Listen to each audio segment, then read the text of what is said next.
dunes, at the old-fashioned hotels that still line the front, looking dilapidated this early in the season.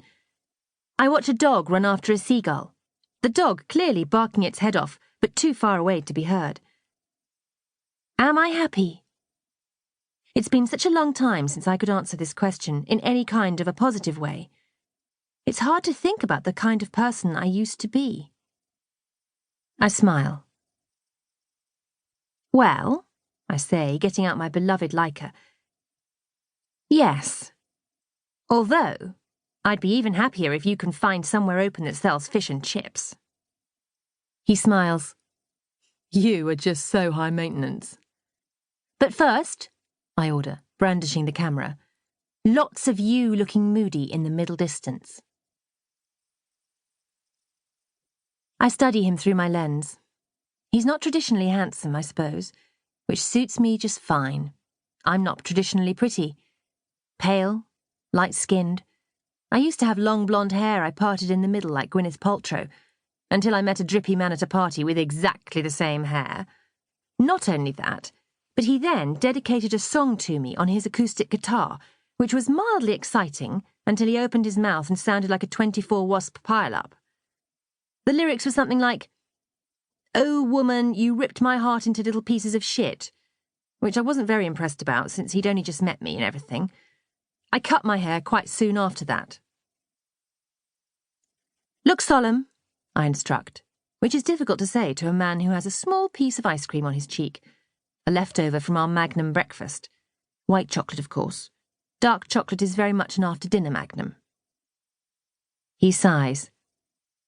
Why? Because you have to look like a great artist, eagerly awaiting inspiration for his next masterpiece. I'm taking some shots for your new brochure. Shh, don't jinx us. Can't I just look like a cheerful artist eagerly awaiting his next cheque?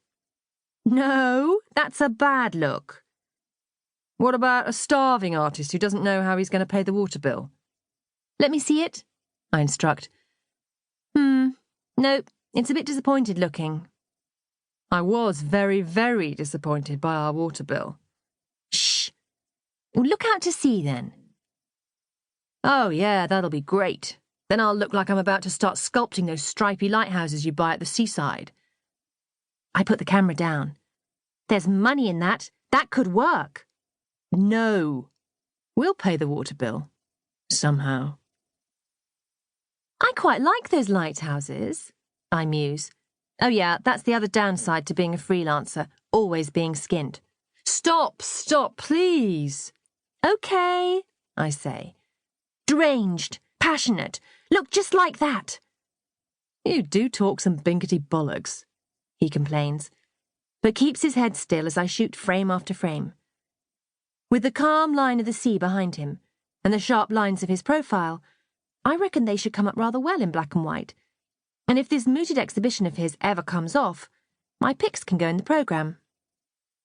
Eventually I think I've got my shot, and we've both earned our proper breakfast, so he heads off over the dunes. I settle down on the sand to wait.